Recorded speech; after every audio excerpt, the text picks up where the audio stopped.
Evening and welcome, everyone. We're sorry to be starting a little bit late, but I think it was worth the wait. That was 3 minutes well spent. This is February 2nd meeting of the Bartholomew Consolidated School Corporation's Board of Trustees. We welcome you to the meeting this evening.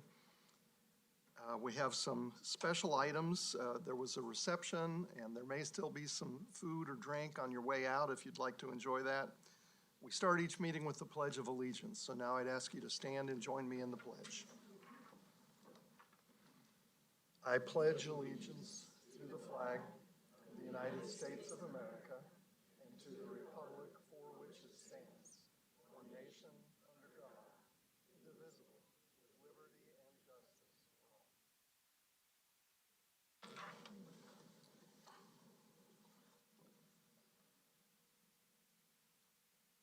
Call the roll. I know that Ms. Wielden is not able to be with us this evening.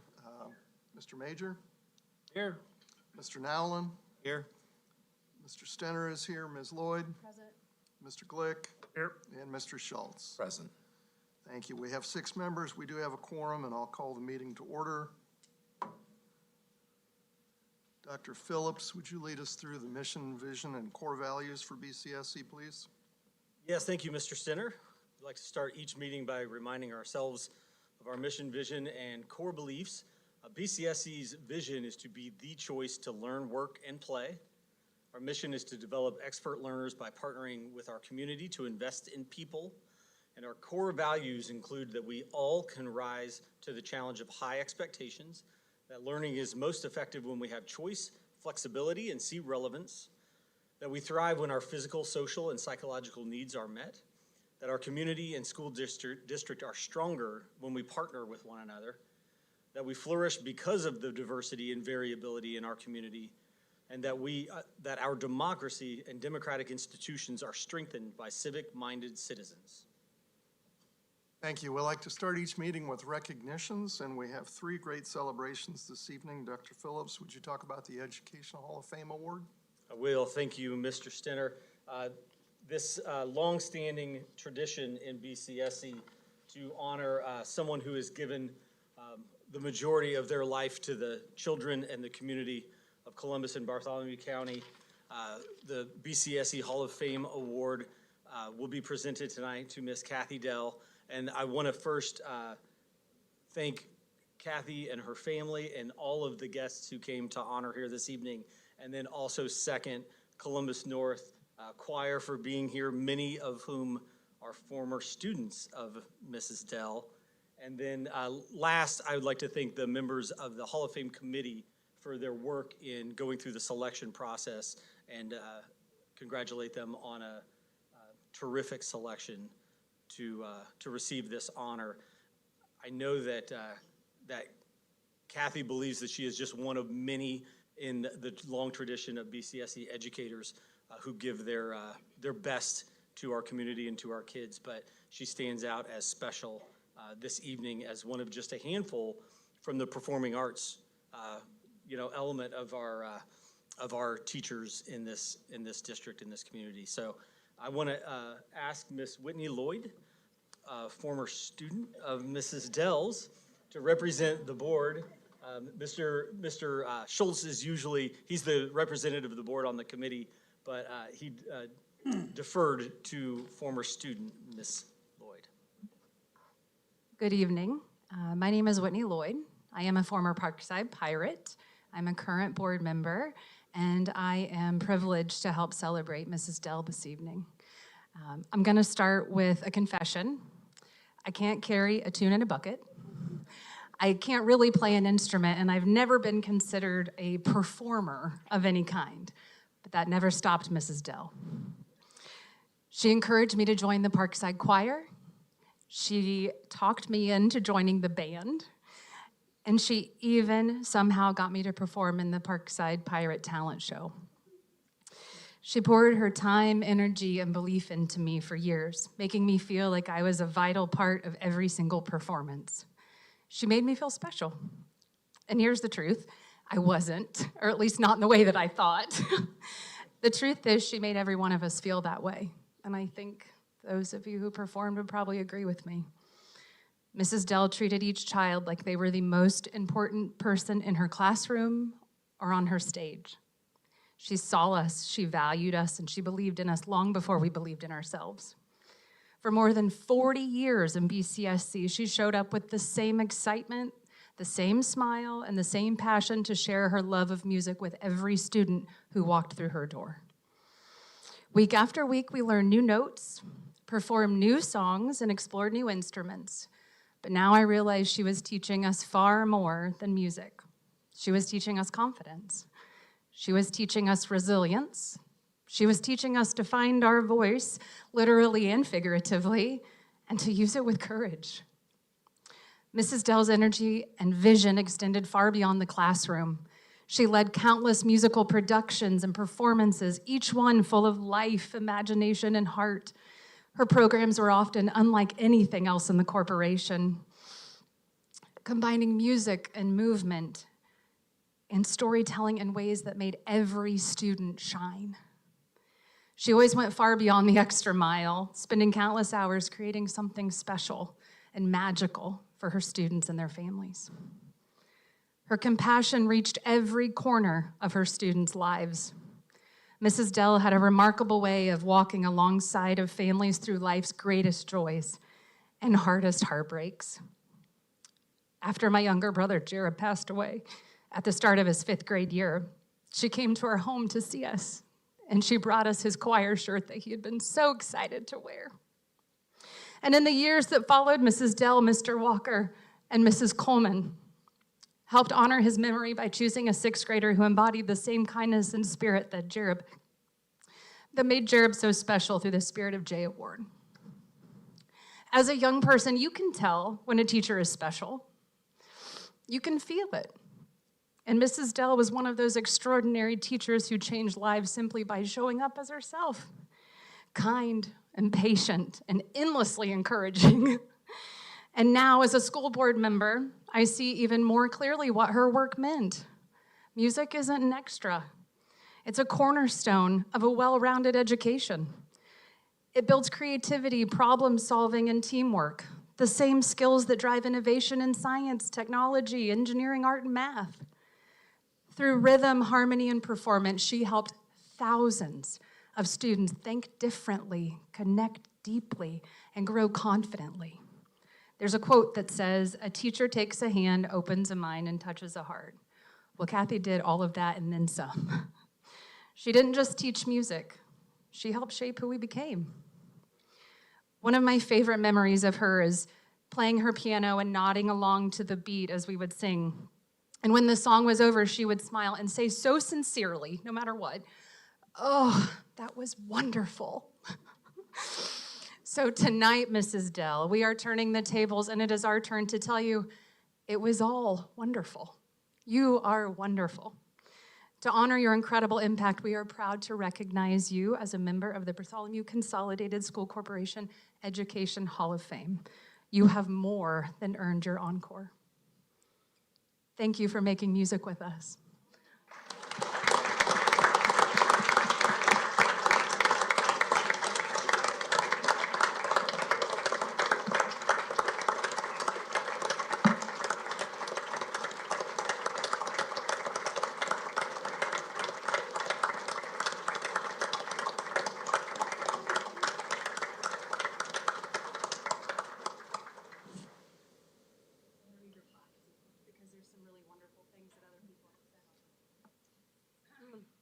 The 2026 Education Hall of Fame Award presented to Kathy Dell. And then there's some wonderful quotes here. They say, "Deeply values every student, fosters a lifelong love of music. She taught students to sing, dance, and play a variety of musical instruments. Dedicated to the community through her extensive involvement with the Columbus, Indiana Philharmonic. Phenomenal music education experience for adults and students.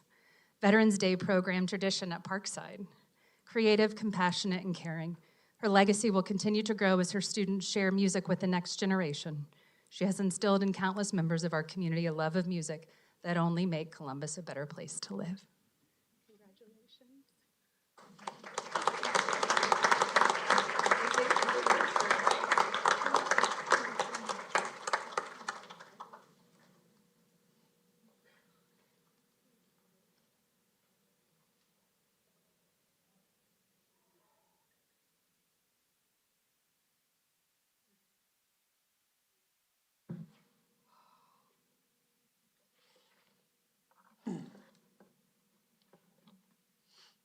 Whitney. Thank you so much for that gracious introduction.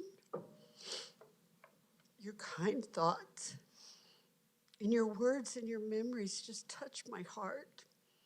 And it just makes this evening so much more special to know that you were a part of that journey. Thank you, dear. And thank you to the school board and the selection committee. This is such a great, unexpected honor for me. And I truly value and I'm honored and I'm humbled to think that I'd be chosen for an award like this. I didn't go into education for the awards, but for the rewards from students. And I'm going to talk a little bit about that, but thank you so much. And thank you for all of those that took the time to come. It's a very cold night, and I truly appreciate you giving your time to be here this evening. It means a lot to me for you to share this with me. And where did that choir go? Because that was an unexpected surprise to see some of my students performing tonight. So all of this has made it so very special. And I want to tell you a little bit about how I became a teacher, and I'm really going to try and hold it together. Now, those of you who know me know I can pretty much speak off the cuff. I've done it for a lot of programs. I can't do that tonight because this is just very emotional for me, and I want to make sure that you all are a part of what this evening is about. When I was about to graduate from college back in 1976, teaching was not a career path that I envisioned, even though my degree was in music education. Instead, I was planning on pursuing a performance career, just playing my flute as I had been in college with orchestras and chamber groups. Now, my parents had a completely different view on this matter, telling me that now I was going to have to support myself after graduation, and they both realized that the path of a performing musician was not going to be a sustainable income for me. The university that I attended had a job placement office at that time, and one of my professors told me about a teaching job that I should interview for in Hagerstown, Indiana. Well, I begrudgingly went for the interview, and I was hired on the spot, so I told myself I'll try it for a year. Well, 1 year turned to 43 years, and I found that I rather liked teaching. Of course, there were those usual first-year challenges, but I realized teaching a classroom of students was still about making music, and that is what I enjoyed most about performing. I soon found myself at the end of the class saying, "Thank you for making music with me today," which is a phrase I continued to use throughout my entire career. Teaching elementary students was so enjoyable because of their energy and their enthusiasm and their excitement of learning each time they came to class. And this was often their first introduction to music, so learning fundamental concepts of rhythm and melody was something brand new they were experiencing. It was also the moment when they discovered their singing voices. And I had the opportunity to play instruments, and they had opportunities to play instruments in the classroom. Teachers in my life had introduced me to all these experiences, and now I realized it was my responsibility and purpose to do the same for my students. One of my students during my very first year of teaching in Hagerstown at the Nettle Creek School Corporation was a little blonde-haired boy in the first grade by the name of Jeff Bachmeyer. There he is, right over there. And he's now the principal at Southside. Oh my, What a full circle moment that is. When my husband, Tom, and I married in 1978, I moved back to Columbus, and I continued my teaching career in the Decatur County School Corporation for 2 years until Barney Halishak, I don't know if any of you remember Barney, called from BCSC one day and said they had an opening to teach music at Kent and Jefferson School. Well, both of those schools closed. So I moved on to teach at Richards and Lincoln and Southside, and finally at Parkside, where I retired from in 2019. This award is certainly not just about me, but instead the people in my life that have collaborated, encouraged, and supported me throughout my career. I would first like to thank the many colleagues I taught with. In every school, there were always teachers who were eager to collaborate with me and incorporate music into their classrooms. Thank you to Sandy Watts for the years of working together for the annual Holidays Around the World program with her classroom that always included students from a variety of ethnic backgrounds on stage, singing songs to celebrate their cultures. I'm grateful to the late Candy Carr for helping with the square dance programs that we did each year together, with all the 4th grade classes swinging their partners and do-si-doing around the gym for Pioneer Days. Thank you, Scott Rayburn, who was always willing to help with musical productions, working backstage and alongside me as a stage director. I could not have done all of the musical productions with the students without his help. His time, his dedication, and his expertise were so valuable to me. I was fortunate to teach with an exceptionally talented art teacher at Parkside. Paul Walker always created beautiful sets and sceneries that made every production on stage come alive. He was such an inspiration for me, and he played an important role for the students to experience a great performance on stage each time. To Nora Coleman, I would never have been able to have all the years of the Meaningful Veterans Day program with our students without her help. I always told students that it was the most important program that we did each year. And because of her dedication to lend a hand, we were able to honor so many veterans in our community. I also want to thank John Pickett, former executive director of the Indianapolis Opera Company, for the years of collaborating with Parkside by bringing the artists in residency programs to our schools. What an amazing opportunity the students and their parents had because of his generosity to have opera performances on our own stage at Parkside. It was such an exceptional learning experience for the students to perform on stage with the professional singers and learn the magic of storytelling through opera. All of these performances were so vital in giving my students an appreciation of music that I hope lasted a lifetime. Making music really changes lives, and I saw that firsthand, especially when I taught the students for their entire 7 years of elementary school. There was the student that did not make the basketball team, but could sing the national anthem at the game. There was the student that struggled with reading skills, but just by listening to music could sing songs and play instruments. There was the student that was shy and introverted, but given the chance to play a character on stage in a musical, shined with confidence. And there was the student who had a difficult time making friends, but joined the choir and easily found friends just by being in a group that loves to sing together. These are the moments that made my heart happy and told me that teaching was really the right path for my life. My teaching career also led me to IUPUC, now IU Columbus, where I taught the Teaching with the Arts class to undergraduate education majors.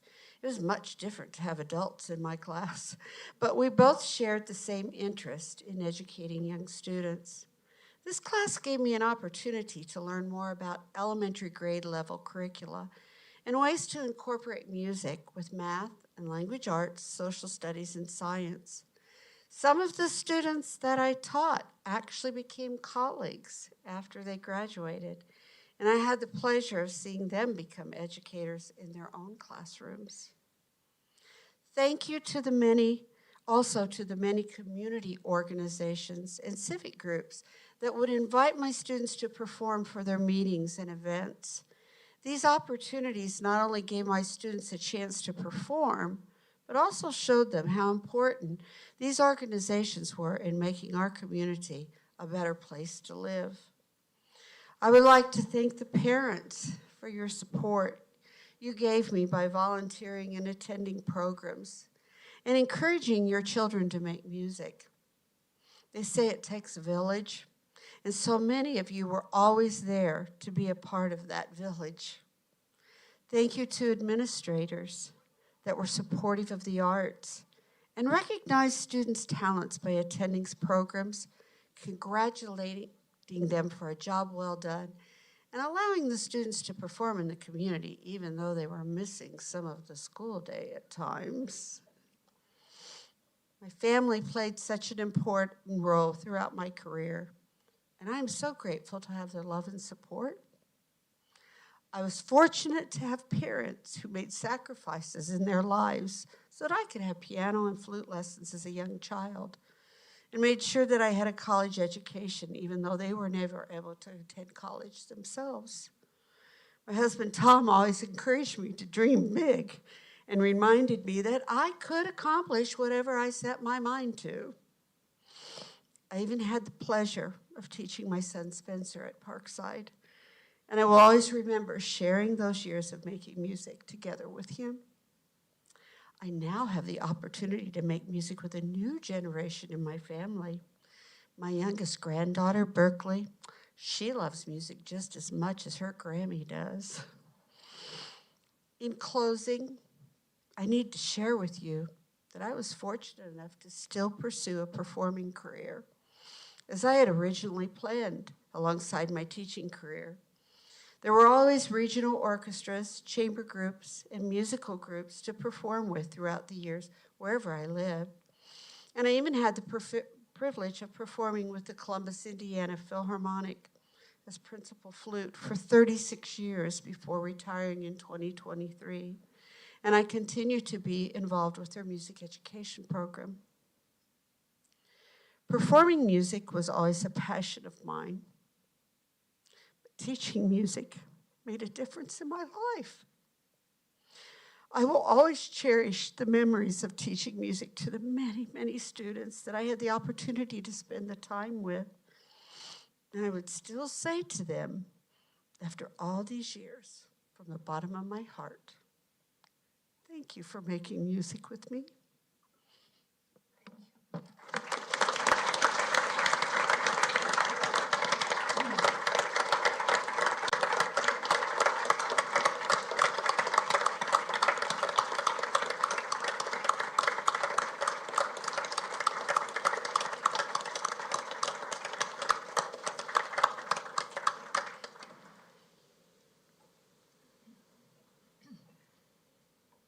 Thank you, Mrs. Dell, and congratulations. I think there's going to be a photo opportunity.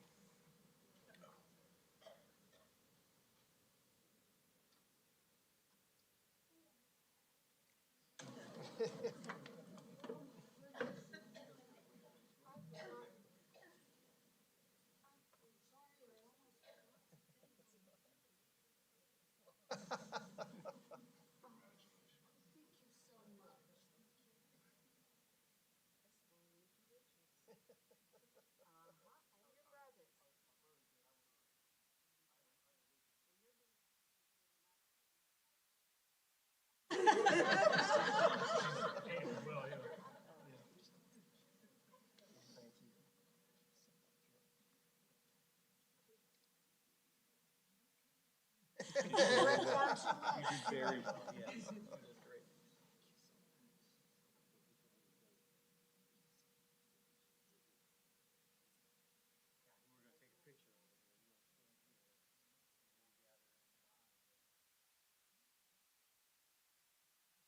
Do I hold this like this? That's perfect.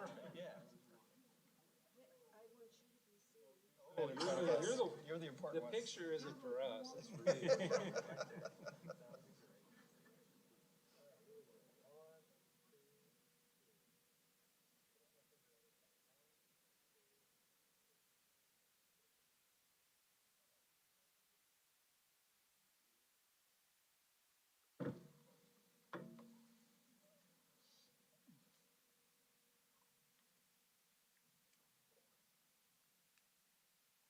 The Hall of Fame Award meeting is always one of the best meetings of the year.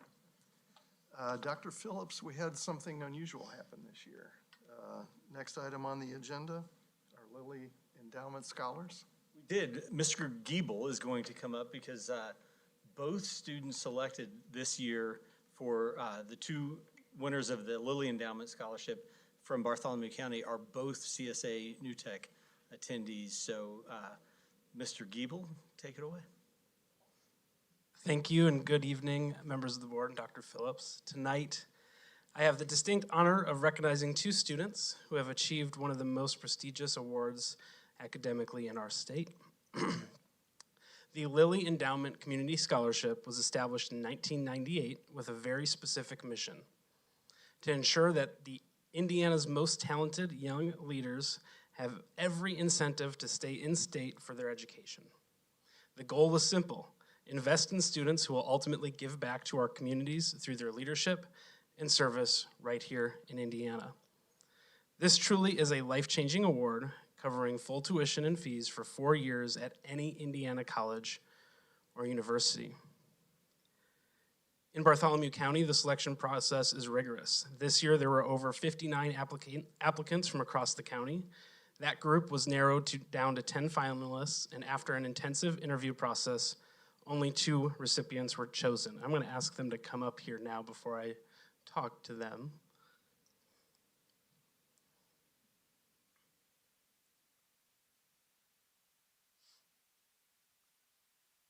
I am incredibly proud to announce that both of this year's winners came from CSA New Tech, Zoe Jernigan and Kevin Whittekind.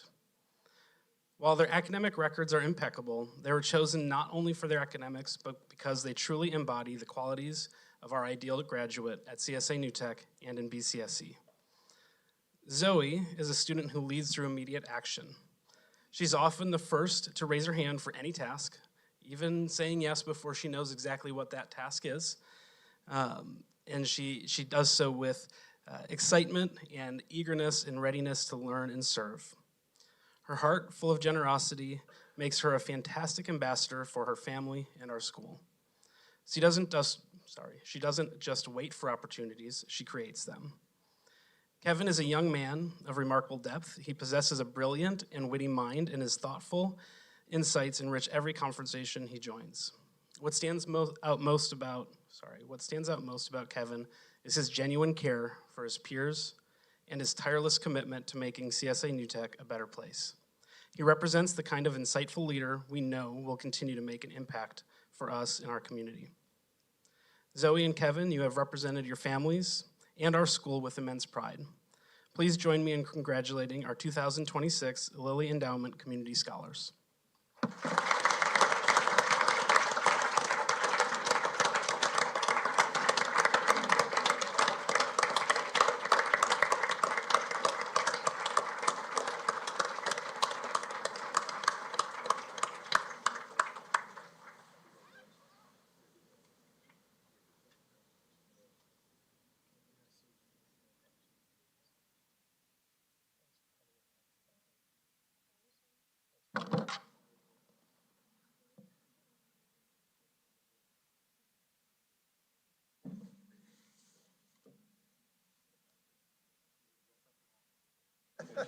Get suit on. Memorialize it.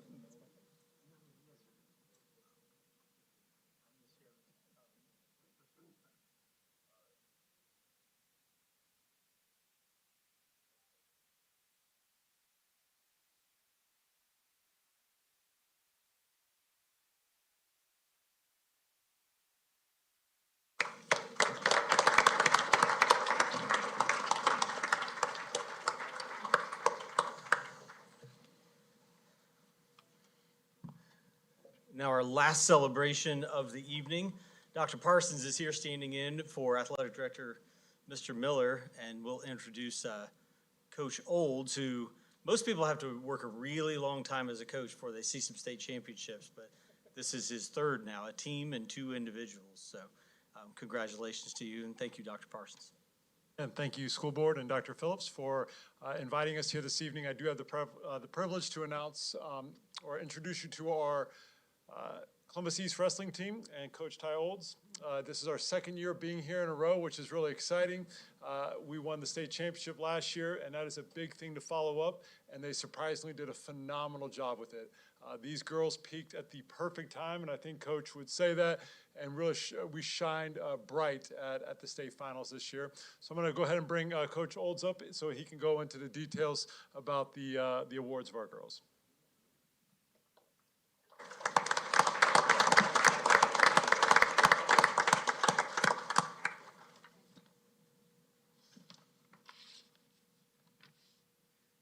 Thanks. It's a pleasure to be back. Hope we can make this an annual visit. There's first some people we need to recognize. First, I want to thank my wife, Emily, and my son, Braden. They put up with me all season long. Even in the off season, they sacrificed so much to allow me to be able to do this, and I wouldn't be able to coach without them.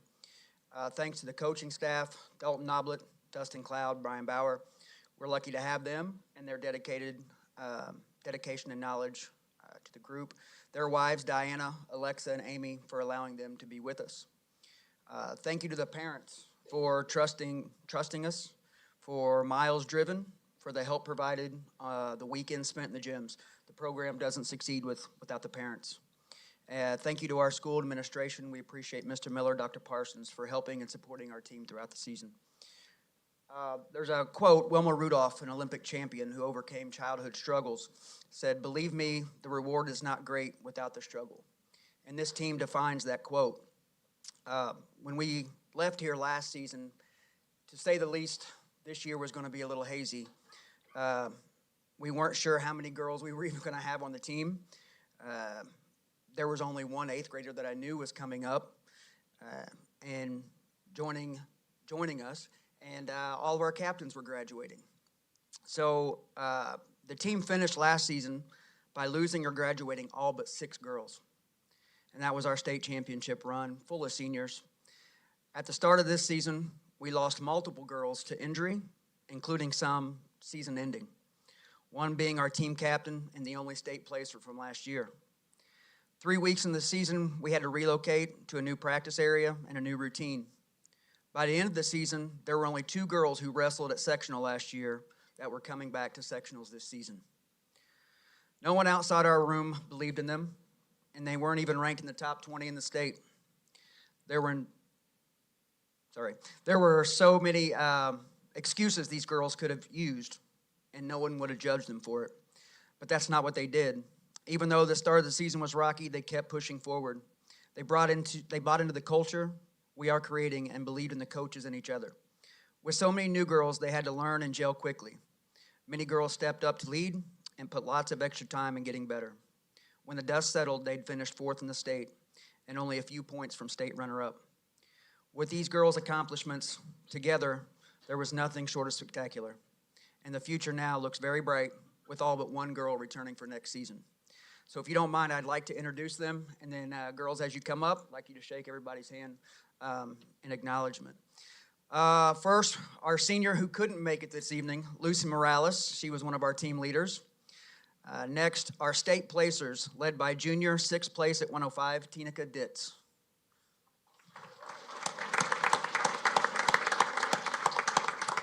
Sophomore 7th place at 235, Cadence Spradlin.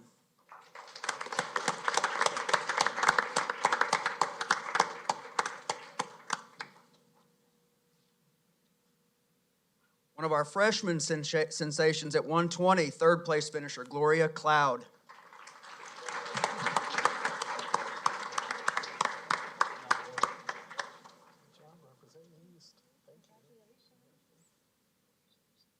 And our other freshman sensation, freshman state champion at 170, Annie Redmond.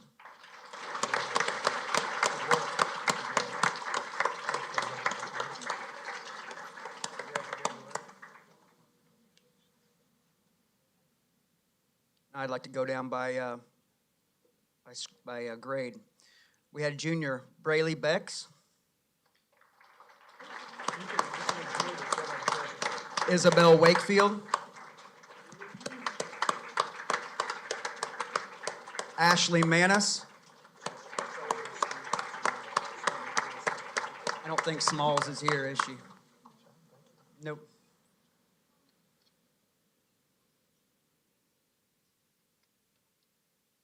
Sophomores, Abby Morales. Dulce Santiago. And Kylie Traylor.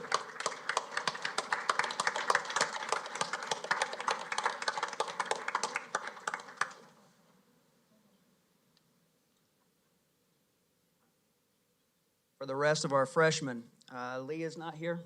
Leah Tomlinson, Braylon Rodriguez.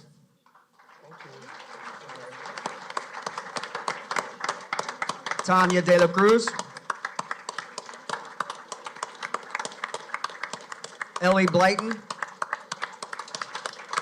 And Lupe Bonrostro.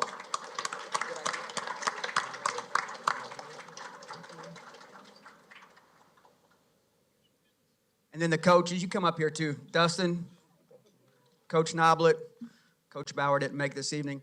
Like I said, I hope we can come back again next year. We're looking forward to actually having a really great year. Top 1, top 2 in the state. That's what we're hoping for. So thank you guys very much. Appreciate it.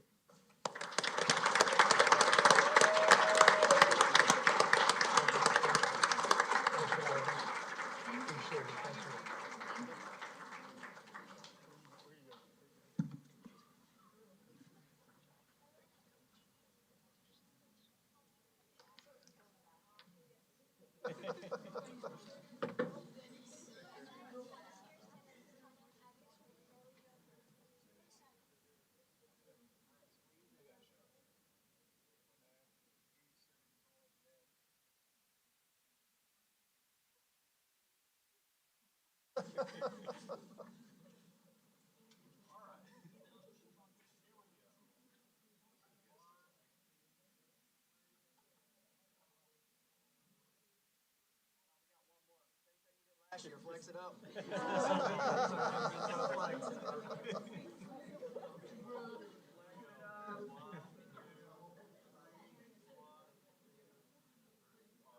Coach said.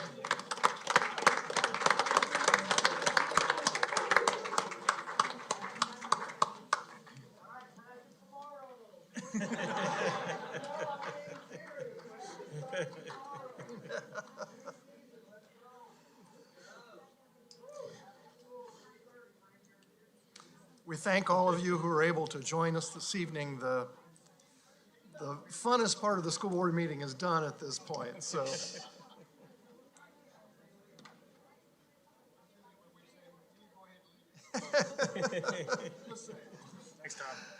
Mr. Dell, you can leave if you want to.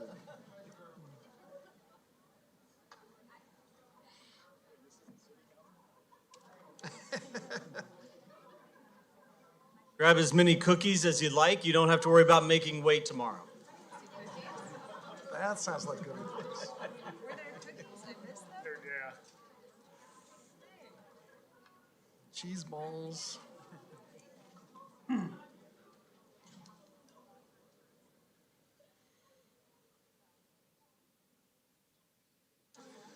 The next item on the meeting agenda is school board member reports. And I'll just go down the line and see if board members have reports to give this evening. Mr. Schultz? Nothing to report from my side. Thank you, Mr. Schultz. Mr. Glick? We had the Superintendent Advisory Council, I believe that was the 12th or 16th. We all gathered at Indigo and basically discussed what makes Columbus great and how can we harness the greatness of Columbus to remain attractive and bring in and maintain our students here that we tend to be losing.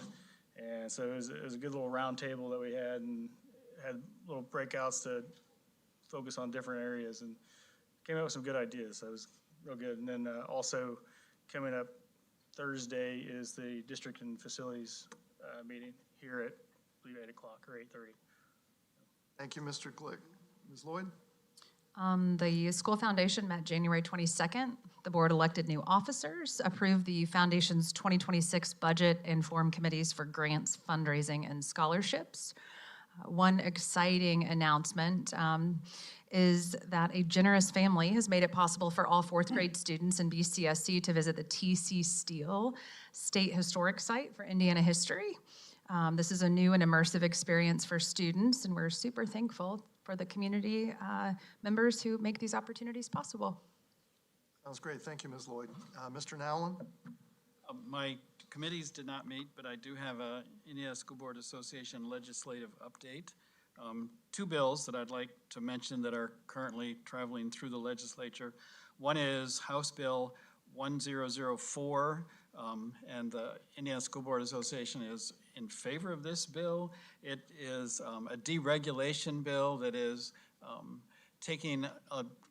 basically giving more power to local school corporations to make decisions over quite a few different issues rather than being bound by more state regulations. And the other one is H. Bill 1034. This is the cell phone bill to actually prohibit students from having access to their cell phones or personal devices other than school-owned devices during the school day. It is one of those complicated things that doesn't come without consequences because there would be some and possibly substantial cost involved to schools to secure those cell phones during the school day if the bill passes. Thank you, Mr. Nowlin. Mr. Major? Yeah, redevelopment met last week, and there was some discussion around the Downtown 2030 project. There's about 70 ideas that they've received from the community that they're working to try and figure out which are the best to implement.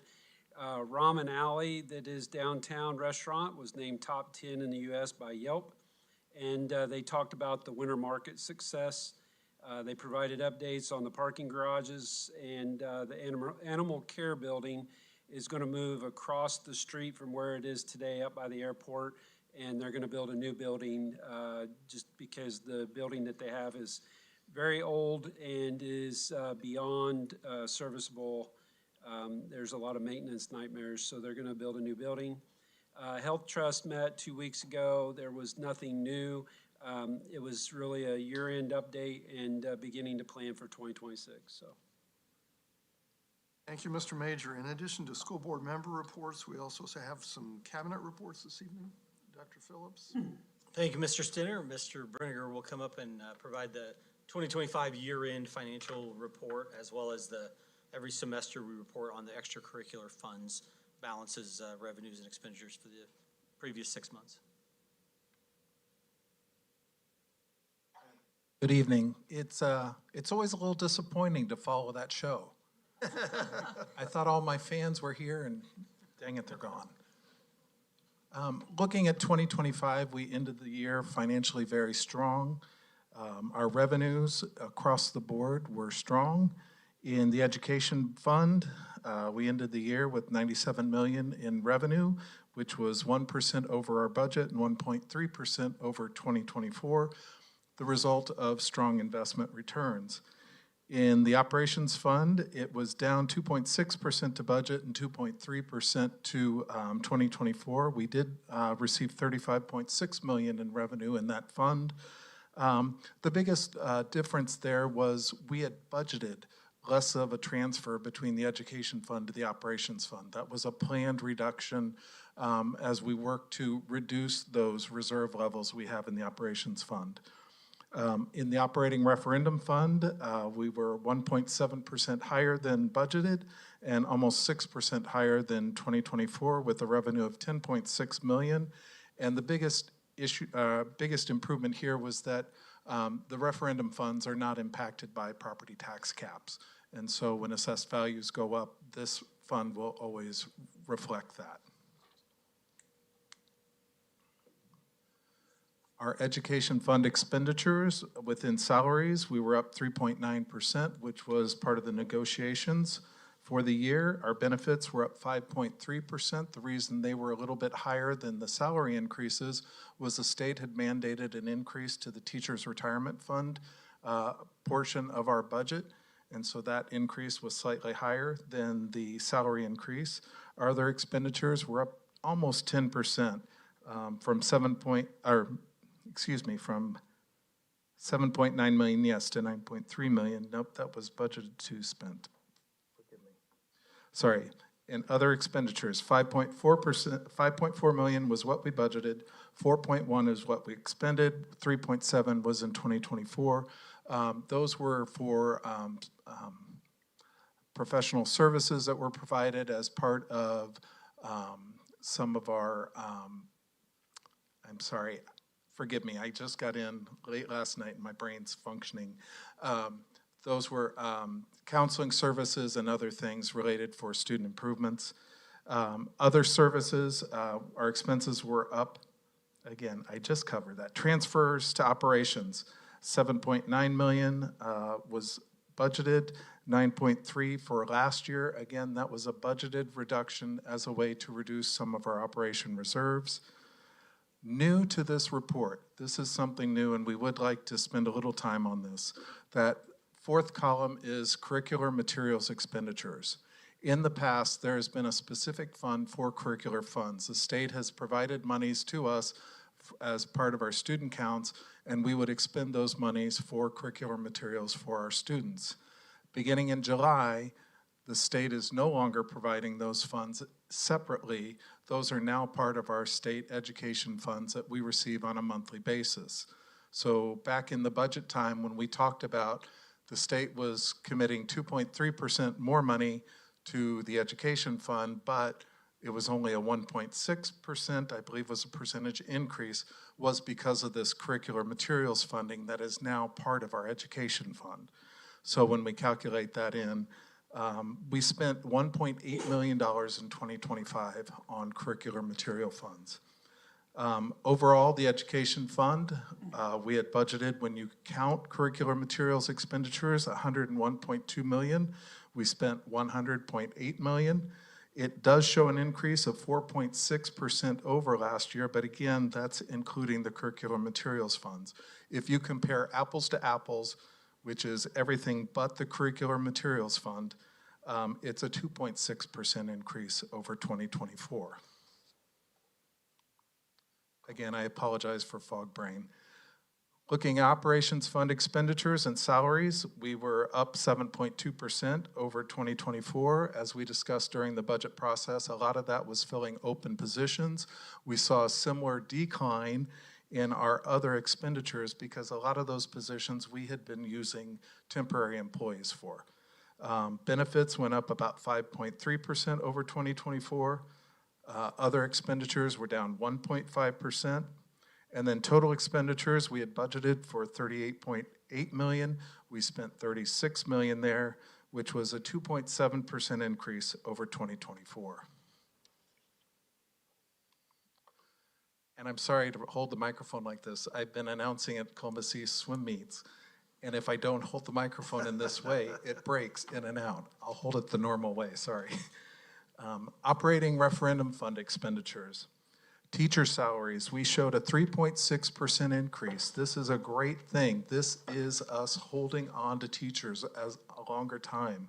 We had an average increase of 16 teachers more per pay in 25 receiving referendum funds than in 2024.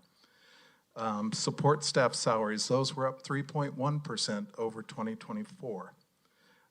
Benefits up 5.8%. Again, that's slightly higher than the salary increase due to the increase in the teachers' retirement fund portion of our budget.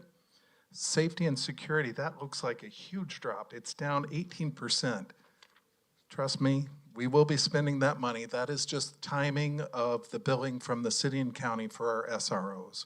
We received some of those bills in January and have paid those, so you'll see that in our first quarter report for 2026 when we give that in April. STEM labs are up about 9.6%, And then the overall budget, we spent $9.3 million compared to $9.2 million last year. It's just over a 1% increase. And that note on the right is something we really want to point out to you.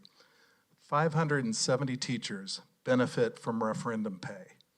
The average teacher pay increase as a portion of this referendum is $9,500. That helps us attract and maintain our teachers longer. I'm sure Dr. Stahlbaum is very happy about those numbers. Support staff, we have 1,059 support staff benefiting from referendum pay. The average increase to support staff pay is $1,200.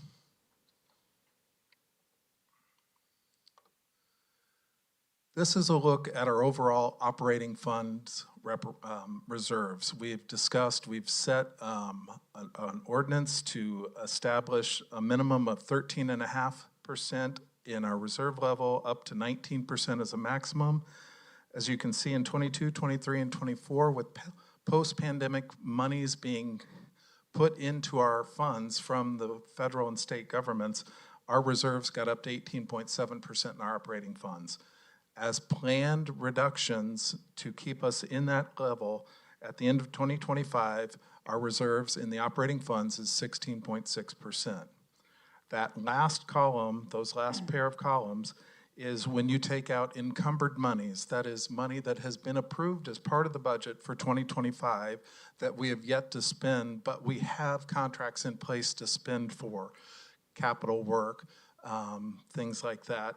When you take in our encumbered funds, our reserves are at $20.6 million, which gives us a reserve level of 13.76. Our rainy day funds, that orangish red color, has maintained at 6.2%. We've not put any money in there. We've not taken any money out of there since approximately 2016.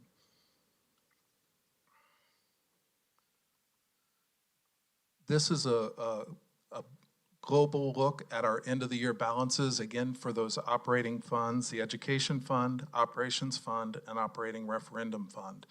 There's a new column there. That second column is the education fund with those curricular monies included in that. Revenues are listed, budgeted versus actual, with variances plus or minus. As you can see, except for the operating fund, we had better revenues than we had budgeted. Again, with the operating fund, those revenues are down because of property tax caps. Expenditures across the board, listing what's budgeted. The encumbered monies from 24 into 25 are listed on that second line, which gives us our total appropriations available. And again, encumbered funds are monies you've approved as part of the budget that we did not spend in that calendar year, but plan to spend on different projects. And then that fourth line in that area is the actual expenditures, shows if we increased or decreased the monies in those funds, with an ending balance listed below and our unencumbered cash balances on the bottom. And that's where we got that $20.5 million that showed the 13.76%. Any questions? I went through that a little quickly.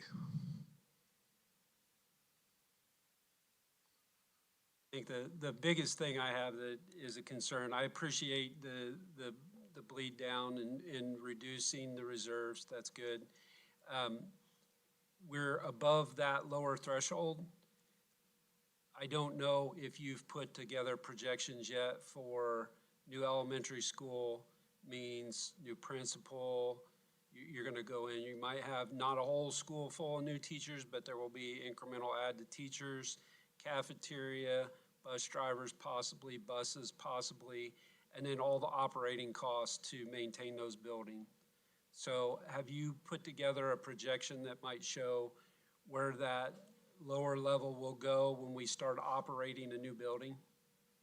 As we move into the 26th building, the 27 budget, we will be doing that later the first quarter of this year. Good. And then I believe later this spring, we're going to have 3 separate meetings with you. One to discuss the education fund budget going forward, the operating fund going forward, and the operating referendum fund. And we'll have those specific build-outs for you for each of those funds, which will include any new expenses related to the elementary school. Other questions or clarifications? Ms. Lloyd? Just regarding the curriculum materials, do you anticipate that putting pressure on other high priority areas like teacher compensation with it all being in the education fund? I'm going to leave that answer to Dr. Bozeman. It's a good question. In a roundabout way, yes. We no longer have the ability to track those revenues coming in because they're not separate, but we'll track them going out and make sure. And our union understands how that works, and as we go into bargaining and such. So we'll track that as our expenses go out, and we'll plan for those over the course of 6 years as they go through 6 or 7 year cycles on textbook adoptions. And as Dr. Bozeman said, we are still using what we call the 900 fund to expend those monies out of, but when we calculate what the education fund balances are, we count those monies in there. That way we can keep those expenses separate when it does come time for the negotiations. I will say, just to add to that, from a different dynamic that the board will face as we look at, it's the textbook adoption is what curricular materials is referring to. The state's just started using that term to define it more broadly. But prior to the last year, we would adopt the materials, the highest quality textbooks that we could find for students, bring them in front of the board, have those approved, and then fees were, of course, charged to families that weren't on free and reduced lunch to pay for those curricular materials. With the change in state law, there's a lot more pressure on us from a price side, which is a responsible place for us to be. But now we've never been put in a position as a district where we had to put in from the same pot of money that we're spending, choices between the quality of textbooks and curriculum materials that we're choosing and paying our teachers and other staff. So it's just a new dynamic for us as a district as we see those together. And as we adopt curricular materials, I can tell you we will be focusing a lot more on efficiency and making sure that we're using those to the greatest extent possible. And there's no textbooks sitting in a closet somewhere that aren't being used. Thank you, Mr. Brinegar. I think that's it. Appreciate the report. Oh, another slide. Yeah, the final report I have for you is the BCSC extracurricular account report for the first semester of 25-26. In December, we received our 2-year investment that we had used reserves from the ECAs back. That is listed in the 4th column.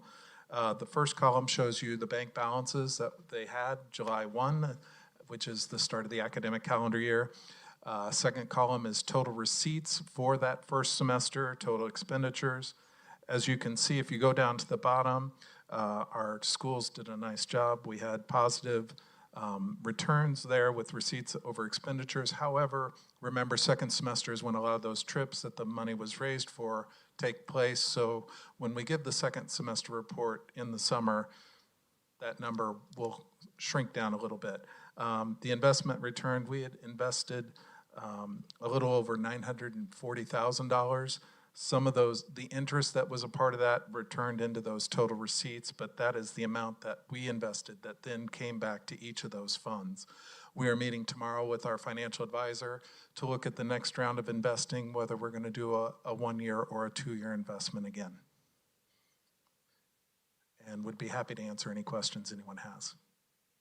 Questions about the extracurricular accounts? Thank you again, Mr. Brinegar. Thank you. Appreciate it.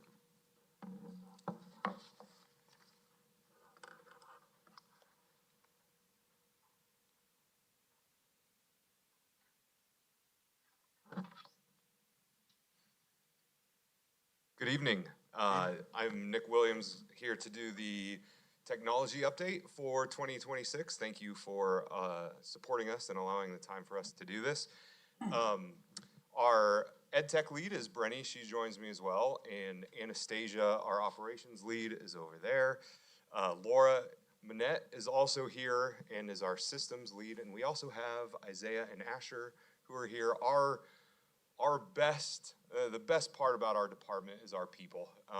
We really have a high-performing group, hold each other to high expectations, and support a lot for the district. So we do have one of the largest networks in the district that we support. We have over 14,000 user accounts, many students who are trying to get around all of our safety protections.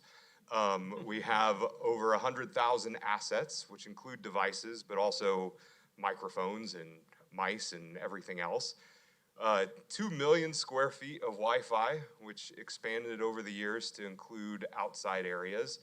We do have a 24/7, 365 monitored network, well over 100 systems at this point, which is just software, and many of those are listed here, and one learning management system, which is Canvas, which has certainly helped us the last week with snow days. For finances, just kind of piggybacking some of what Jamie said as well, and apparently we need to fix the east microphone. There are $3.5 million in annual budget. About $2 million of that, though, goes towards devices every year. And then since 2019, we've received over $3 million in grants. This includes federal grants, which help pay for our internet and our access points and networking material. That's all through a program called E-Rate, and it pays 60% of all of those for schools and libraries. But the other grants have helped us increase our cybersecurity, professional development, family engagement, and bring in some innovative things to our district. The latest would be some AI features. If you look past, I found this in our 2001-2003 strategic plan to now, our department has certainly increased in size. And then the budget for devices, this is prior to going one-to-one to having one-to-one devices now. We only had 13 software programs back then. And again, really now that covers everything from transportation to communication, food service, education, everything has lots of software with lots of licensing fees at this point. And we had 2,000 computers, all mainly in labs. That's when I was teaching. And now we have about 20,000 across the district. So the environment has certainly changed, but we have a really nice foundation to be able to use all of these devices and software platforms on. We do review all of our software and devices for usage annually, so these are some things that are pretty significant that we're going to look at changing. So one of those is that we are trying to get longer usage out of our Chromebooks. So for example, we're on a 4-year cycle, so our first graders get new ones and our 5th graders do. But data shows that our K-2 students are not nearly on devices as any other grade level. So we're gonna move those to classroom sets and hope we can get up to 10 years of use out of those, or at least that's what Chrome allows us to do. And then we also looked at damage all the way through middle school. Most of that damage over the last few years is mostly student inflicted, like picking keys off and things like that, being middle school students, and not hardware failures. So we're going to look at a 6-year cycle buying new devices for 3rd graders and moving those on up, but that's an annual savings of $250,000 forever as we move on and look at Chromebooks. Our high school students, when we went one-to-one, started with laptops. We eventually moved them to Chromebooks because they could use Chromebooks successfully, and they're much cheaper and safer to use than laptops. And we moved them to touchscreen 360 Chromebooks at the time, and we've recently talked to students and teachers about if they're actually using those touchscreens and mobility pieces, and they aren't. So we're moving them to the regular clamshell ones that they have K-8, and that saves about $85,000 a year. And our teachers are also going to have an option now. We've never really given them an option, but there is a Chromebook Plus model out now that looks very much like a laptop, but the battery life lasts forever. They're a little bit more secure and can handle all of the things that our teachers need. So starting this year, we're gonna offer that as an option. They're about $300 difference between that and a laptop. So it's a potential savings over time of $200,000, depending on if a teacher chooses that or not. And software, everything else, we continue to evaluate. So with that said, I'm going to pass this to Brenny, who's going to talk about EdTech. All right, thank you. Hi, everyone. As you know, it's been a little snowy and cold lately. We've had winter this year, and that's put us in a different position than we've had for the last few years. And the state offers us different ways to conduct school on snow days. So we have our typical e-learning day, which is what we had last week and also in December of this year. And then there's also the option for virtual days. So we wanted to clarify just some of the pieces and differences between the two, because sometimes they get used synonymously, but there are some key differences to be mindful of. So with our typical e-learning days, it's more of like a flexible, student-paced, independent type of schedule. So teachers post assignments in the morning for students. They're available during contract hours to answer questions, to check in with students. They can provide virtual conferencing, and Google Meet is an option, but it's not necessarily a requirement that a student has to be online for a set amount of time. Attendance isn't taken in real time, but rather in the days afterwards when students have access to those assignments and those learning objectives, and they have a little bit more time to work on those until we get back in school. They're also limited to 3 of those per school year unless there's a waiver the state provides. And that was added into Indiana Code in July of 2022.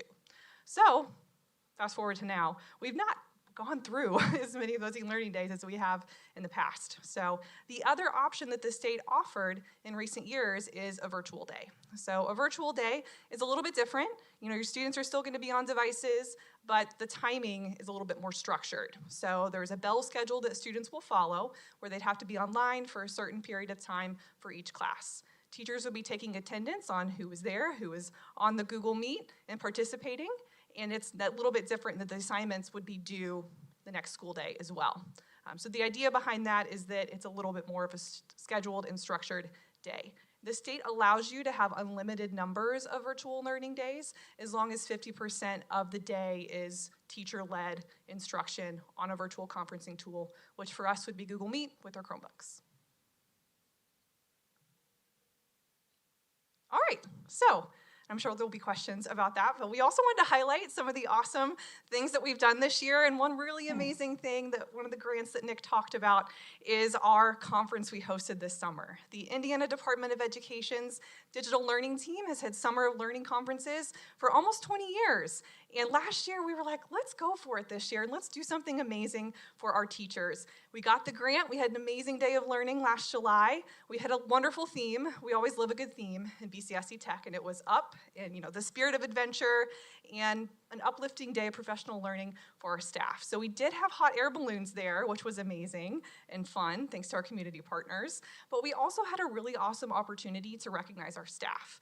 The DOE also contributes an award as a part of that grant and that conference. So our award winner was Kelly Culp. She's an amazing English teacher at Columbus North High School. We had over 370 attendees. This was open to the whole entire state. We had people from Kentucky, we had people from Ohio, way up northern Indiana attending our event, which was pretty fantastic.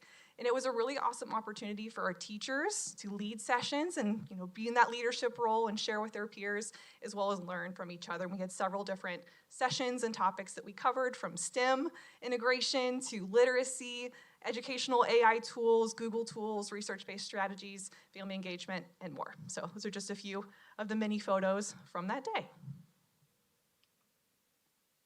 Now I'm going to pass it off to Laura for a state reporting update.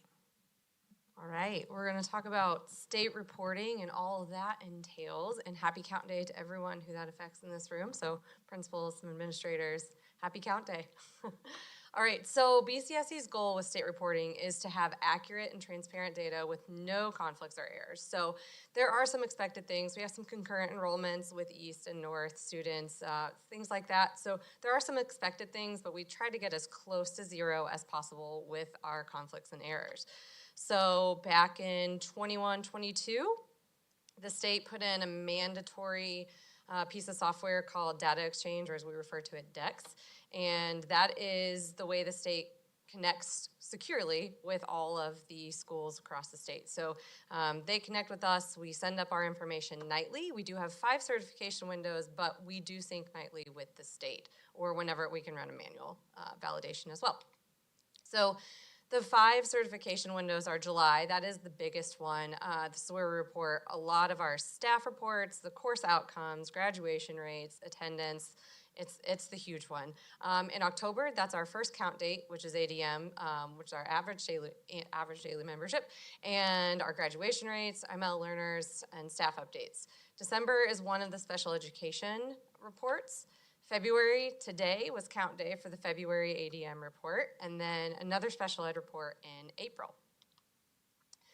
And then we report over 10 million data points a year for all of our BCSC students combined. So as students come into the corporation, leave the corporation, we're making sure that we have all of this correct either for the next corporation or that we're getting the correct information from the previous corporation so that we get no conflicts or errors when we send that up to the state. All of that kind of has to match up along the student's journey in public schools. Same with staff. We have over 500,000 data points every year for BCSC staff. So some of those you can see listed below.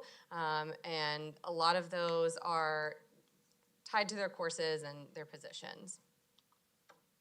So some recent changes from the state, they have a lot more visualization into ed data. Some new reports required staff and good cause exemptions, which are the students who are exempt from iRead. And then some special ed reporting. Special ed changed completely this year. There's a whole new special ed program that's tracking everything. So that report actually got extended, I think, about a month for the final date for that because it was a wreck across the state. So we're working through that, the new special ed system. It's a new system for everyone across the state. So we do help our staff. We have some tools they can use, some level data tools. We do trainings. We've started a PowerSchool training series to help them get accurate data, pull the data they need to help them. We have recurring meeting with counselors to make sure our courses are set up correctly.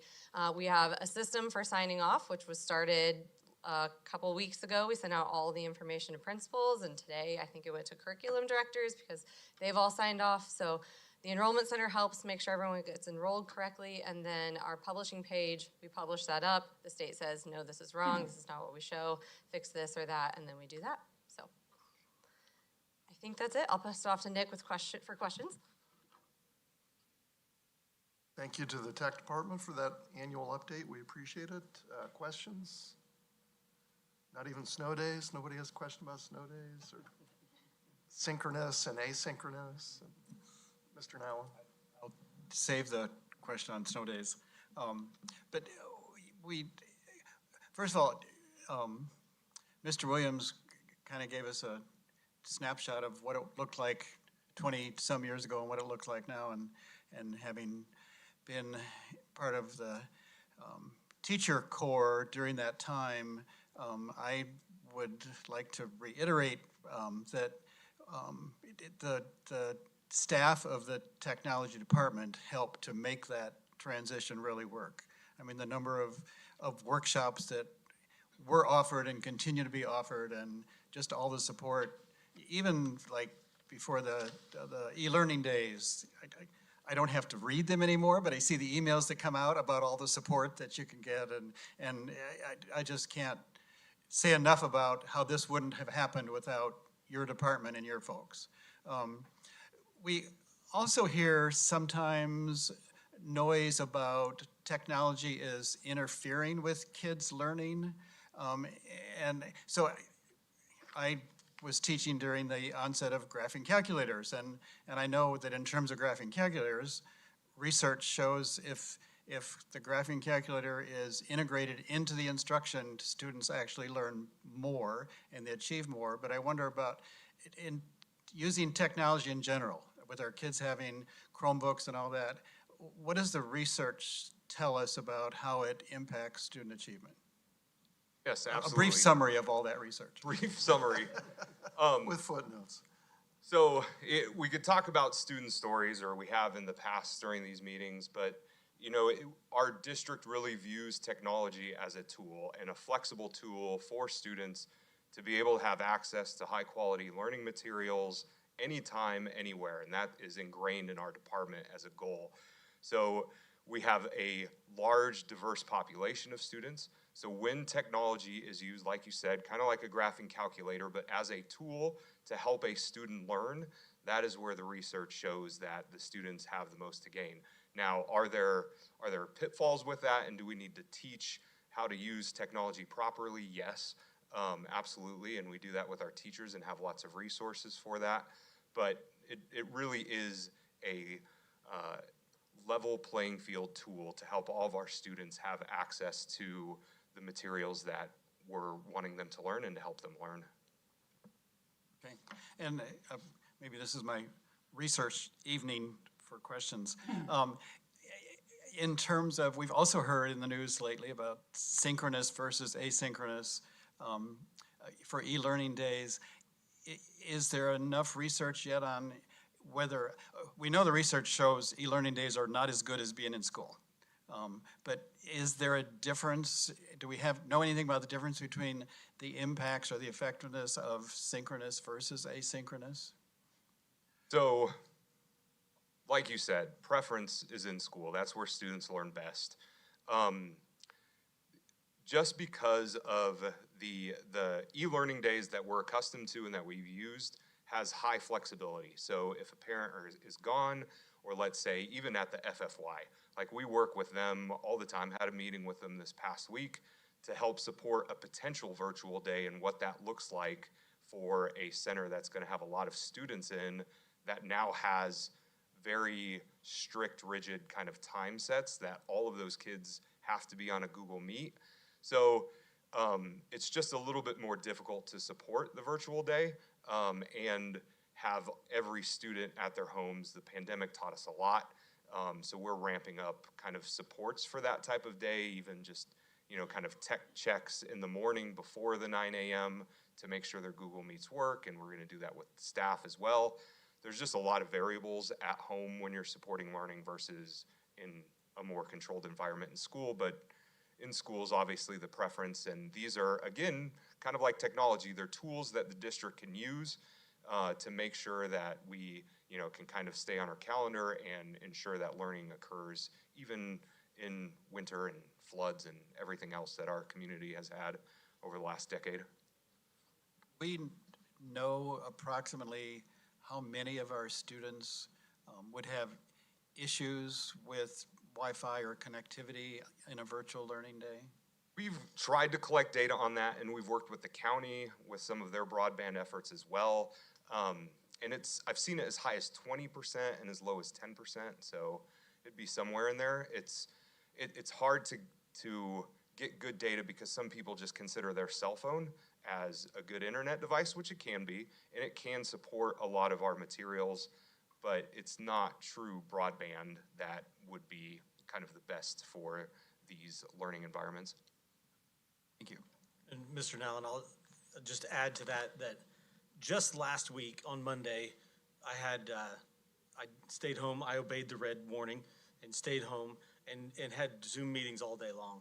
And after many, many months or even years of separated between the last time that we had to live like that, I can't tell you how many times the other people on the screen or myself had issues.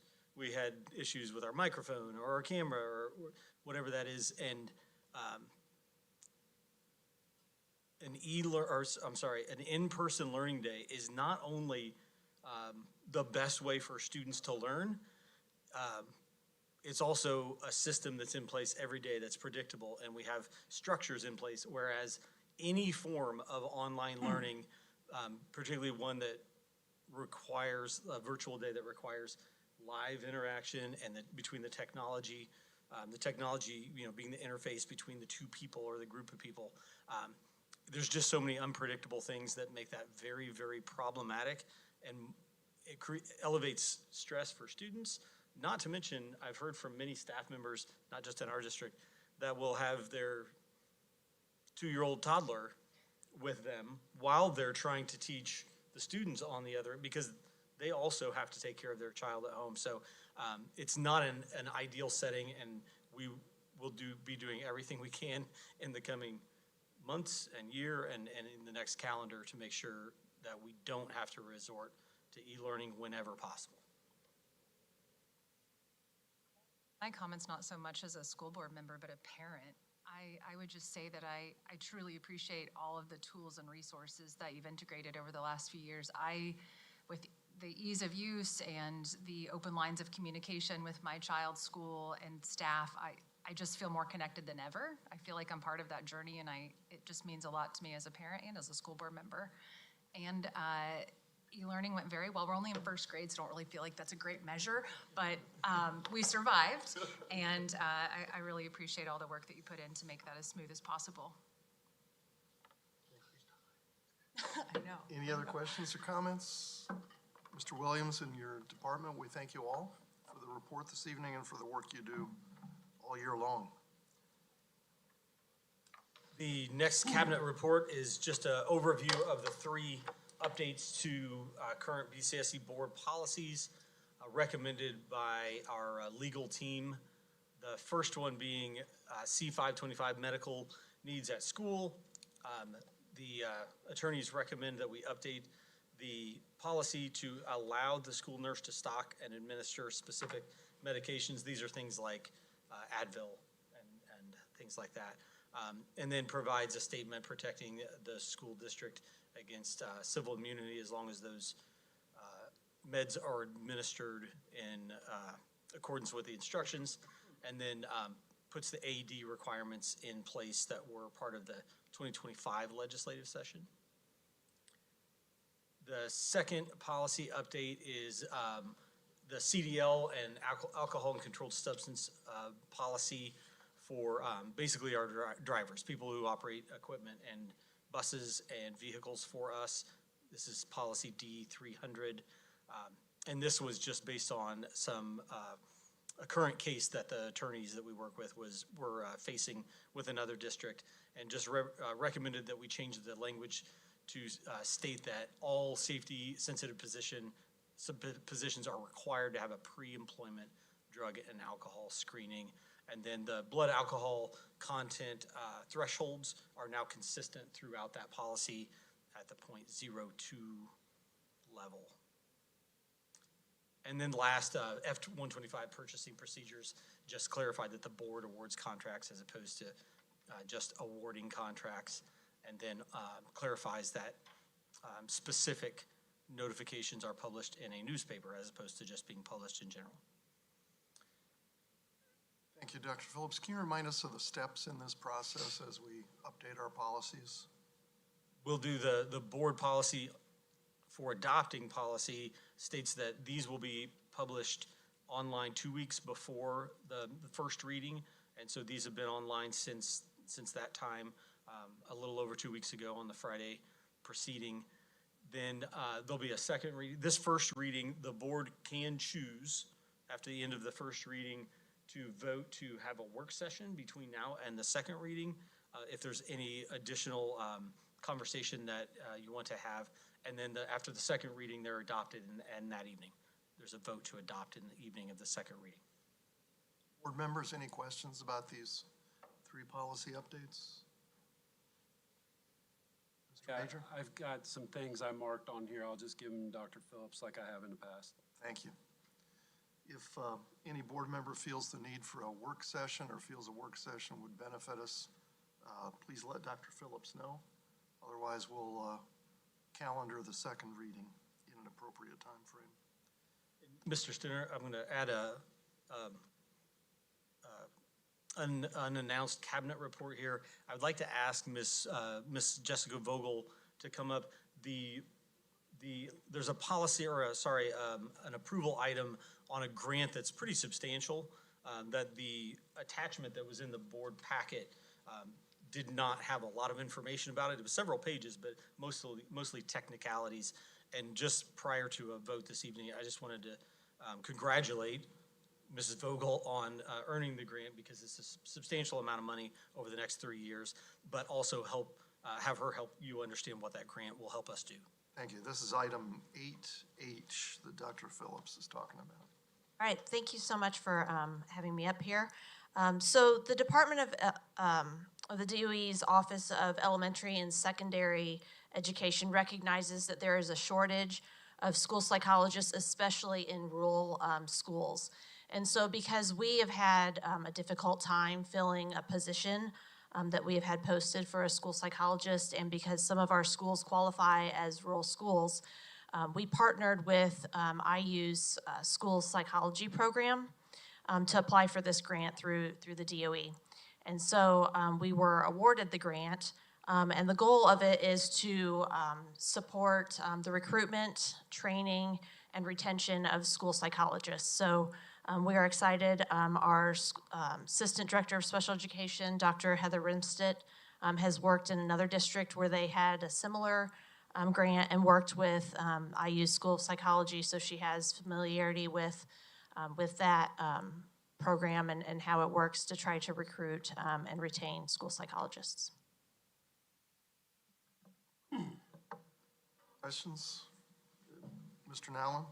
Just if you could clarify, since we're talking about the special ed department. Yes. What's the specific role of the school psychologist in special ed? What do they do? Well, the school psychologists, they work with the schools to talk on the front end about different strategies and interventions that can be implemented leading up to doing an evaluation to determine if a student is eligible for special education, looking at whether or not it's appropriate to do an evaluation, and then if that is ultimately the decision and we get permission from the parent, then we move forward with evaluating the student for special education and then determining whether or not the student meets eligibility requirements.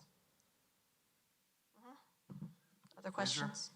Yeah, so one of the questions I have is how many do we currently have today, and then how many do we need for the future? Great question. So currently we have 3.5 school psychologists that work for us on site. And then because we were not able to hire somebody last year to replace one of our other employees who moved back to another state, we currently contract with a school psychologist who is virtual. So total 4.5. Okay, and so the other question I have is the funding. It's like $1 million, right? Over a period of 3 years. For 3 years. Correct. So is that for all 4.5 people, or is that certainly not for one person? Correct, it is not for one person. But what that would fund would be, it would help fund some things with practicum students that would come over from IU so that they would eventually, we would hope to be able to employ them as an intern. Those school psychologist interns, they are on, they have a salary, they have benefits, so that would all be included in that amount, as well as a project lead who would supervise the interns. Because I guess that's where it'd be, one thing that would be nice in the future would be to have a budget as tied to this so we understand. Because it's $300,000 a year roughly, and if it's only for one person and interns, it's like, it seems to me like there'd be extra money, and just the title was about psychologist shortage, but the program name from the government was Safe and Drug-Free Schools. That's why my understanding of just reading that was Right. like, we go back a while back and we were talking about vaping and all that, and how we get kids to understand this is not what they should be doing, right? And then tonight it's about special ed. And so it would be nice to see that package so that we know exactly what the money is, where it's going, and how it's going to be spent. We can send that to Yeah. you. The budget had to be We have produced some of for that. the grant, so we Yeah. can send it to you. Other questions or clarifications? Thank you, Ms. Vogel. At each board meeting, we reserve time, especially before we make decisions on action items at a board meeting. We make time for public comments so that the public can help us make the best decisions possible during our meeting. This evening, no one signed up to make public comments, so we will go straight to our old business. Dr. Phillips? Thank you, Mr. Stinner.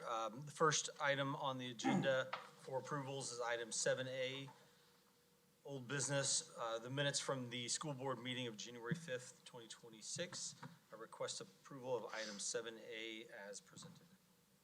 Thank you, Dr. Phillips. Is there a motion? I move that we approve item 7A, minutes of the old meeting this time. Thank you, Mr. Glick and Mr. Major. I got positive feedback on the roll call votes. So we might continue to do things this way, I guess, for a while. The motion's been made by Mr. Glick, seconded by Mr. Major, that we approve item 7A.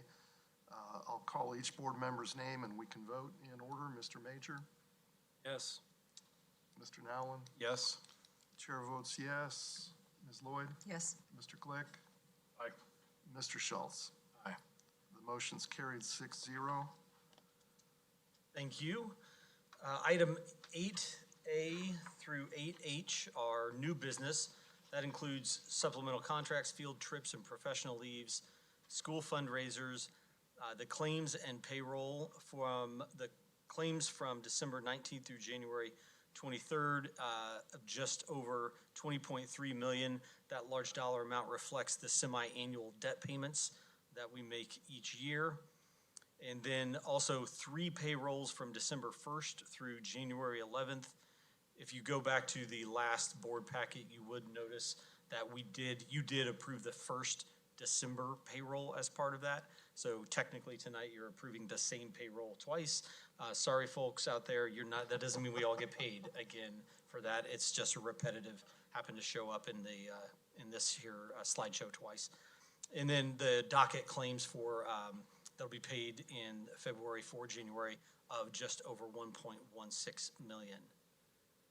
Also includes item 8E, permission to approve the final change order and guaranteed maximum price for Johnson Education Center. That ended up being a decrease of just about $800 over the initial contract. Item 8F is approval of bus purchases. That is total of 5 buses that will be hopefully delivered sometime in 2027. And then item 8G is the Public Library Board appointment. We'd like to recommend that Dr. Laura Hack remain the board's appointee to the library board. And then last item 8H is that approval of the grant that Mrs. Vogel just reviewed. Thank you. Request approval of items 8A through 8H as presented. Thank you, Dr. Phillips. We usually offer board members the opportunity to pull one of these. Mr. Stinner, if I could, just to clarify, Dr. Hack is one of your appointments to the Public Library Board. Her term is still in force, but Monta Frazier is the current board member whose term is up to the library board. Monta Frazier, thank you. Both of them doing great things.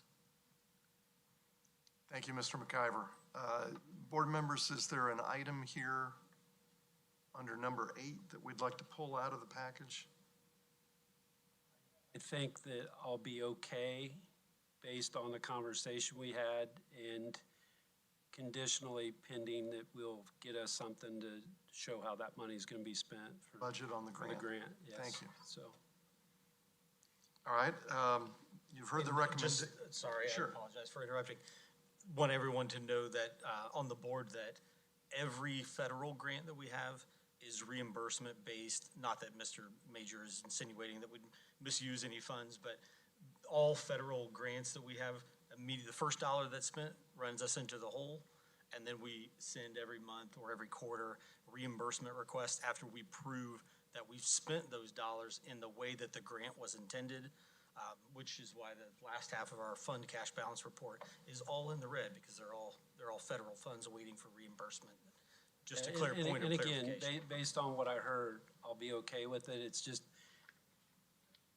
what was in the packet, what we heard, 2 different things. So, I mean, I'll be okay, but in the future, it'd be nice to have that right when we come in, because technically, we just introduced this tonight, so.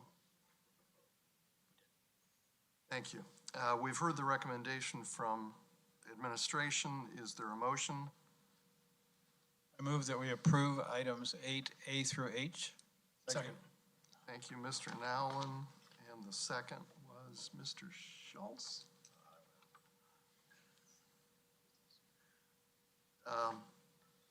So the motion's been made by Mr. Nowlin, seconded by Mr. Schultz to approve items 8A through 8H. Mr. Major, how do you vote? Yes. Mr. Nowlin? Yes. Chair votes yes. Ms. Lloyd? Yes. Mr. Glick? Aye. And Mr. Schultz? Aye. Motion's carried 6-0. Human Resources recommendations. Dr. Salvo? Thank you, members of the board. The 8 human resources recommendations consist of 1 retirement, 2 resignations, 1 appointment, and 4 leaves of absence. There are no additional personnel recommendations. I request that you please approve items 9A and B as presented. I move that we approve items 9A and B as presented. Second. Thank you, Ms. Lloyd. Thank you, Mr. Major, for the second. Any questions or discussion? Hearing none, we can go on to the vote. Mr. Major, how do you vote? Aye. Mr. Nowlin? Yes. Chair votes yes. Ms. Lloyd? Yes. Mr. Glick? Aye. And Mr. Schultz? Aye. The Human Resources recommendations are approved a 6-0 vote. We have an opportunity now for board input and review. Mr. Schultz, start with you. Yeah, I just want to congratulate Ms. Dell and her 43 years of service. And I know when the committee got the recommendation, it was a very easy choice, and very happy to see the impact that she's had on all these students. As a parent, I want to thank all the staff and bus drivers and teachers that got our schools prepared in this time of snow and wintry mix. And I know that a lot of folks braved through the weather to make sure that we had the best situations possible, so thank you. And then just thank the CNH choir for being here, and congratulations to the athletes and students that we recognized. Thank you. Mr. Glick? I'd just like to echo congrats and thank you for your service, Mrs. Dell. 43 years is astounding, and it's amazing the impact that you had, as we saw through Ms. Lloyd's comments as well. Congrats to the Lilly Endowment Scholarship winners from CSA. Hopefully they go on to do big and great things, as I'm sure they will. Congrats to the East Wrestlers. It was amazing to be there. I had the pleasure of coaching Annie for a couple of years, and it was really funny to see her walk through the line real quick, head down, shake hands, and get through. But at the state meet, to see how locked in she was as the center of attention, because she doesn't like being out in front of people. And so she's going to go on and do great things. And next year, there's going to be another repeat of them being here. I guarantee it. Between the team that they have, and then there's a couple of 8th graders who are coming up that are going to be just as good. Congrats to the wrestlers from this last weekend at sectionals. 16 BCSE wrestlers are going to advance to regionals at Jeffersonville on Saturday. 11 from East and 5 from North. And high probability that those 16 will probably be in Evansville in 2 weeks as well. This Friday night is a STEAM night at the Commons. It's going to be at 5 p.m. to 7 p.m. It's open to all families. So go out and enjoy that. And then also girls basketball sectionals is getting ready to start. And before the next meeting, boys basketball sectionals should be starting. So good luck to all of them. And that would be all my comments. Thank you, Mr. Glick. Ms. Lloyd? I certainly echo everything that Logan and Tom both had to say. Just a couple of other things I thought were pretty neat over the last few weeks. So congrats to Rock Creek student Lucy Whittington on advancing to the state poetry contest. I thought that was really amazing. Congrats to Rick Sluder, who was recently named the Coach of the Year by U.S. Track and Field. And I might butcher this, so I'm hoping Mr. Hack might be able to help me. East Junior Ian, am I saying that right? Ian Madden placed first in the Project MFG National Machining League. So also really awesome thing to celebrate. And of course, congratulations to Mrs. Dell. Thank you, Ms. Lloyd. Mr. Nowell? I also want to offer congratulations to Kathy Dell and thank Mrs. Lloyd for her wonderful introduction of Mrs. Dell. I have Rick Sluter on my list also, so I'll just say congratulations to him.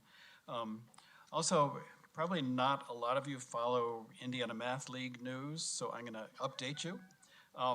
It's a statewide contest with 6 different rounds. So after round 3, Columbus North is in first place in the state.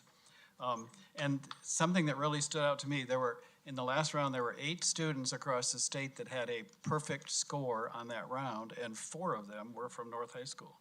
So I want to offer commendations to, and I apologize for the pronunciation ahead of time, Advait Aris, Harshil Gandhi, Ishan Jasuja, and Alex Zeng. Also, I want to give a plug for an event that's coming up, hosted by Landmark Columbus, on February 23rd, 6 p.m. at the Crump. Michael Cartwright is going to give a talk about the 1901 Columbus High School graduation. And I don't want to give away too much here, but I'll tell you, it was the 2nd largest crowd ever recorded at the Crump. The story includes a conflict between the superintendent of schools and the school board. That's got to be good. A black student being the head of the graduating class, and police being called in to stop a riot that interrupted the graduation. And if you want to hear more about that, it's at the Crump, February 23rd, 6 p.m. And finally, I want to say that Mr. Glick and I had the opportunity to visit McDowell this morning, and Mr. Newell and his staff are just doing a commendable job. Every time I go to a school, I'm just blown away by the impact that our schools have on people. But McDowell is unique in that there are so many moving parts between the high school section and the adult section and the English learners, and it's just tremendous to be part of a corporation that offers that many things to such a diverse group as McDowell does. Thank you, Mr. Nallen. Excellent teaser on the Crump. Mr. Major? Yeah, as everybody noted, Mrs. Dell, the Lilly Endowment winners, the East Wrestlers. Thank you to the North Choir that was here tonight. The 24-25 school year, I helped quite often at the Columbus Enrichment Program. It's a small program here in town led by Miss Paulette Roberts. She's a retired BCSE teacher. They meet at 10 a.m. on Saturday mornings in the basement of the Second Baptist Church at 1325 10th Street. It's a really good way to get a little extra help if your kid's behind or if your kid wants to get ahead. They take kids all the way from kindergarten age all the way through the high school kids. And so I was there when I helped with math and physics. So it's really good to talk to some of these kids and give them just a little more guidance, a little more coaching, a little more help. So that's a great way for people to get out and do some volunteering. Another way that you can do some volunteering, robotics has got another event on February 21st at Columbus North, and the theme is Star Wars. So there was a great event that was down at the Toyota Recreation Center, the T-Rex building. They had a dinosaur theme. It was not as big as the prior event because it was planned to be smaller, but we had teams all the way from Indianapolis to near Louisville. And then the last thing I just want to highlight too is next month I'm going to have a teacher safety reporting policy that I'm going to put out for everybody here to talk about for a first reading. Over the last 2 or 3 years, I've heard a lot of stories about teachers getting hurt in the classroom. And I know we've had some confusion on how we want to present to the state because it's not as clear as what most school corporations would like. So I think it's important that we define that for ourselves and how we interpret that report, and then how we report to the board regularly so that we can keep our teachers safe. So thank you. Thank you, Mr. Major. Dr. Phillips, any reflections this evening? Just the reminder that we have the community survey. We extended the deadline due to the weather last week and the fact that many people, including me, didn't receive it in my mailbox until I think it was this Saturday that I received mine. So be looking for this if you haven't received it yet. The deadline was supposed to be today. We extended it until next week. And then before the next board meeting, we will At 5 o'clock, we'll have a work session in here. You don't have to be here in person. It'll be streamed on YouTube because it's a public work session. And we'll be joined by the vendor who administered the survey to review results and discuss those results before the meeting. If you did receive one of these, but you want an additional one for other adults in the household, or you didn't receive it at all and you want to make sure you get it before the deadline next Monday, you can reach out to Mrs. Chrisman at the admin building, 812-376-4220, and she'll make sure you get a code online or a physical actual paper that you can put in the mail and send in. Real quick, one more thing. Sure, Mr. Which Manager. school should we thank for I think the these School are Board from Appreciation Rock Month Creek. cards this year? Last year, I Mount think it was Healthy, Mount you think? Healthy. Mine says Mount Healthy, so it's Okay. Okay. Healthy. Yeah, we thank the students at Mount Healthy they recognized School Board Appreciation Month. And we each have several handmade cards, which is wonderful. You know, my own input and review reflecting on the meeting, we clearly have something going on here at BCSC. When you reflect on what we celebrated earlier in the evening, we've got the best teachers in the state, I'm convinced of it. Some of the best students in the state and the parents and community that supports them, the best staff. Mr. Glick, Mr. Schultz recognized all the folks that made it possible for kids to get to school when they did get to school. The coaches and the parents, it's just amazing to me. And it's good that we have these board meetings where we can celebrate accomplishments like we saw earlier this evening. The next meeting, Dr. Phillips talked about the two parts on March 2nd, 5 p.m. board work session and a 6:30 p.m. regular board meeting. Both those things will happen here in this room. Neither one is closed to the public, and they both will be broadcast on YouTube. So without any additional business to come before the board this evening, we'll close the meeting. Thank you all for attending.